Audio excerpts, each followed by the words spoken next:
بسم الله الرحمن الرحيم. الرقية الشرعية من القرآن الكريم.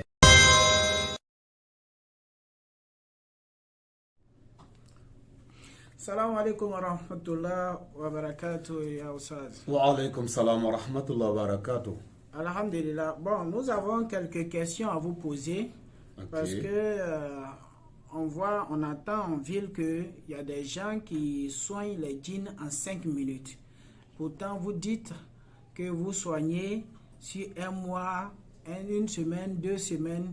Est-ce que cela n'est pas trop? Est-ce que ce qu'ils disent là, c'est une vérité?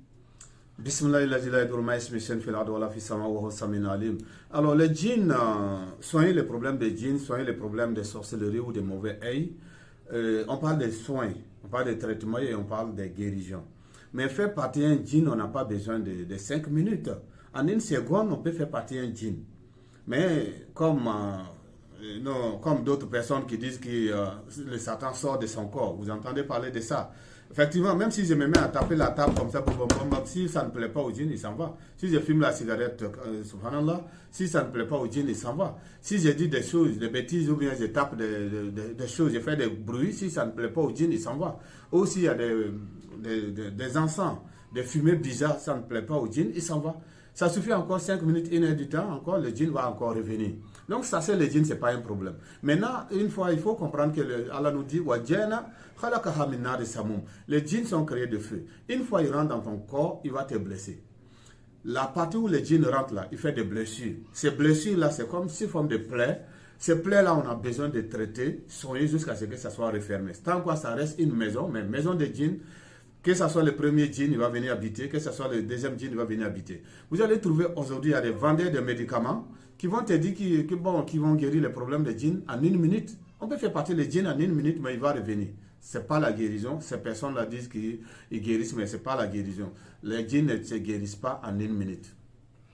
Alhamdulillah. Donc, on a aussi entendu que les djinns protègent. Est-ce que les djinns arrivent à protéger? Parce qu'on voit souvent beaucoup de personnes, ils vont acheter des djinns à 5 francs, à 10 francs, ou bien faire des rituels pour dire qu'ils amènent ça dans leur famille pour la protection de la famille, des enfants, de leurs biens. Rasul dit sallallahu alayhi wa sallam, si tu cherches des protections, cherche la protection auprès d'Allah subhanahu wa ta'ala.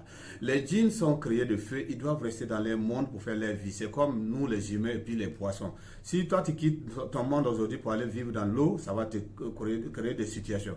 Si les djinns quittent leur monde pour venir vivre avec les humains, il y a rien qui va avoir des problèmes. Donc les djinns, ils ne peuvent pas protéger. Les djinns même ont besoin de protection.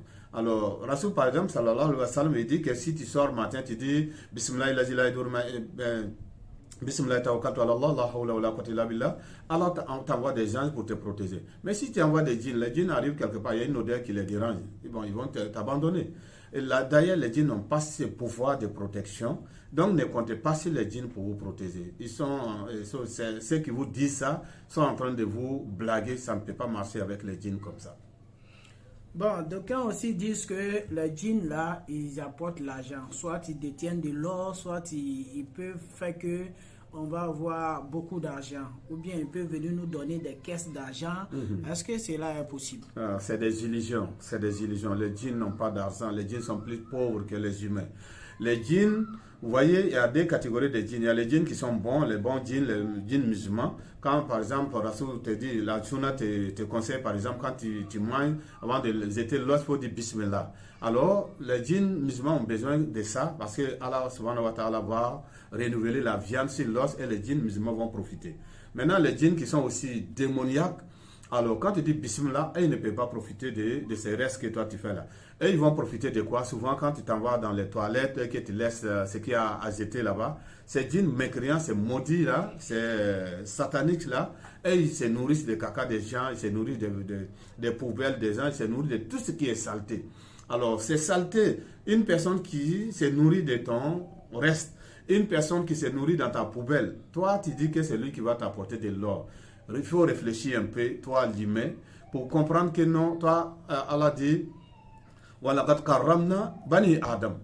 a rendu le fils d'Adam noble. Donc, il ne faut pas se rabaisser pour aller dire encore, c'est mon chien qui est à la maison, c'est lui qui va me donner la protection, c'est lui qui va me donner la santé, mon chat qui est à la maison. C'est là, il quémande auprès de toi pour manger. Et toi, tu mets ton espoir sur eux, que ce sont eux qui vont te protéger, qui vont te donner de l'argent, des diamants, ainsi de suite. C'est des illusions.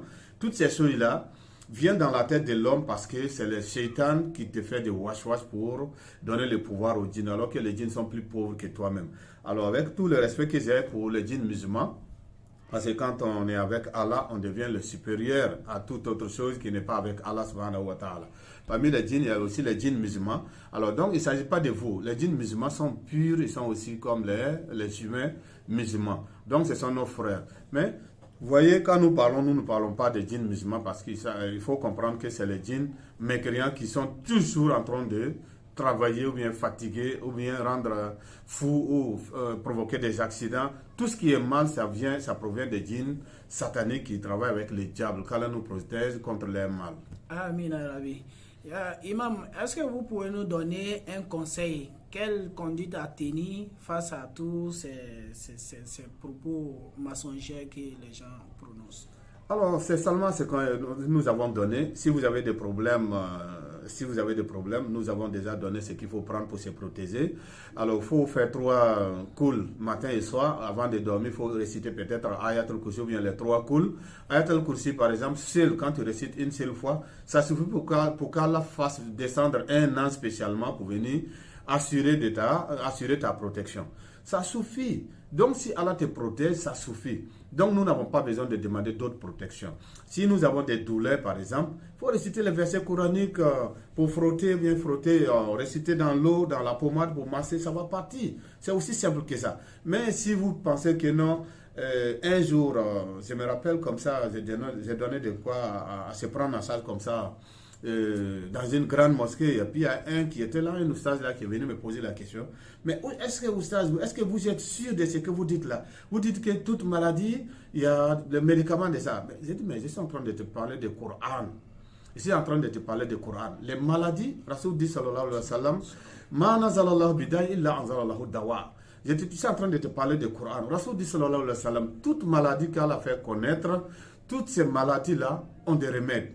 Peut-être que toi, tu ne connais pas les remèdes, mais avec la parole d'Allah, on peut soigner tout. Beaucoup de maladies, on dit non, on a déclaré que c'est inguérissable, c'est parce que telle personne qui te dit c'est inguérissable n'a pas son médicament. Mais avec la parole d'Allah, c'est Allah qui guérit. Donc, faut pas douter de ça, parce que tu as une telle maladie que c'est pas guérissable. Toute maladie est guérissable. Donc, il faut seulement tomber sur le guérisseur, Inch'Allah, sur celui qui serait la cause pour qu'Allah te guérisse quand tu tombes sur cette personne. Et tu auras la guérison, Inch'Allah. Donc, je vous conseille tous à faire la ruqya. Si vous êtes dans notre pays ici, la Côte d'Ivoire, vous connaissez nos centres qui est à Yopougon, qui est à Djamé 220, qui est à Pobe, qui est à Bobo, Mairie. Vous connaissez nos centres. Donc, si vous n'êtes pas ici, il y a la possibilité à distance de vous traiter à travers appel vidéo pour que ça se passe bien aussi. Donc, avec la ruqya, nous avons toujours fait les preuves. Donc, il n'y a plus de questions à poser sur la situation. La ruqya guérit à 95%, Inch'Allah. D'ici, au lieu d'aller faire des choses qui vont te condamner avec les djinns, il faut se confier à Allah, faire la ruqya qui est la parole d'Allah. Si tu trouves la guérison, alhamdulillah. Si tu n'es pas encore guéri aussi, il n'y a pas un démon qui va venir te demander compte parce que tu es venu lui demander l'aide et ensuite tu n'es pas venu lui payer son crédit. Qu'Allah nous assiste. Alhamdulillah, merci bien Imam. Est-ce que nous pouvons avoir un contact pour pouvoir vous joindre et puis faire les recommandations que vous avez dit?